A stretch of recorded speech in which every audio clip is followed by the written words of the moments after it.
அரக்கோணம் பாலியல் வழக்கில் தொடர்புடைய தெய்வ செயலை காப்பாற்றுவது ஏன் என்று ஏபிஎஸ் கேள்வி எழுப்பியிருக்கிறார். தொடர்பான அண்மை செய்திகளை பார்த்து வருகிறோம். இது குறித்தான முழுமையான விவரங்களுடன் தலைமைச் செய்தியாளர் சிவா இணைப்பில் இருக்கிறார். வணக்கம் சிவா, விவரங்கள் என்ன பதிவு செய்யுங்க.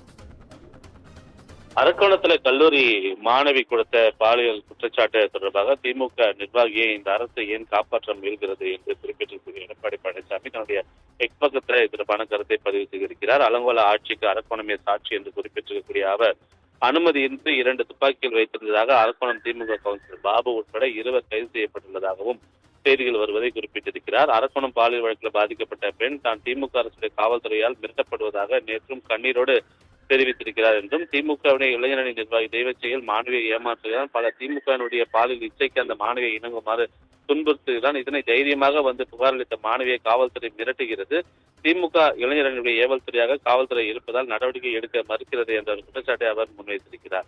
அது மட்டுமல்லாமல் இந்த அவலத்தை கண்டித்து போராட்டம் நடத்தினால் தங்களுக்கு தடை விதிக்கப்படுவதாகவும், ஆனால் குற்றவாளிக்கு ஆதரவாக திமுக பொதுக்கூட்டம் நடத்துகிறது என்றும், இதற்கு இந்த அரசுக்கு வெட்கமாக இல்லையா என்பன போன்ற கேள்விகளை எழுப்பியிருக்கக்கூடிய அவர், திமுக கவுன்சிலர் கையில் நவீன துப்பாக்கி எப்படி வந்தது என்ற கேள்விக்கு இந்த முதலமைச்சர் என்ன பதில் சொல்ல போகிறார் என்றும், தான் எப்போதும் சொல்வது போல இந்த ஆட்சி முடியும் வரை மக்களே தங்களை காத்துக் கொள்ள வேண்டும், குறிப்பாக திமுகவிடம் இருந்து என்று அதிமுக பொதுச் செயலாளர் எடப்பாடி பழனிசாமி தன்னுடைய பக்கத்தில் குறிப்பிட்டிருக்கிறார்.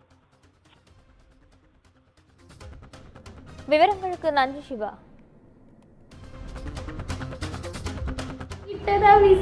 விசாரிச்சுட்டு விசாரணையில எல்லாமே போய் ப்ரெஸ் ரிலீஸ் விடுறாங்க.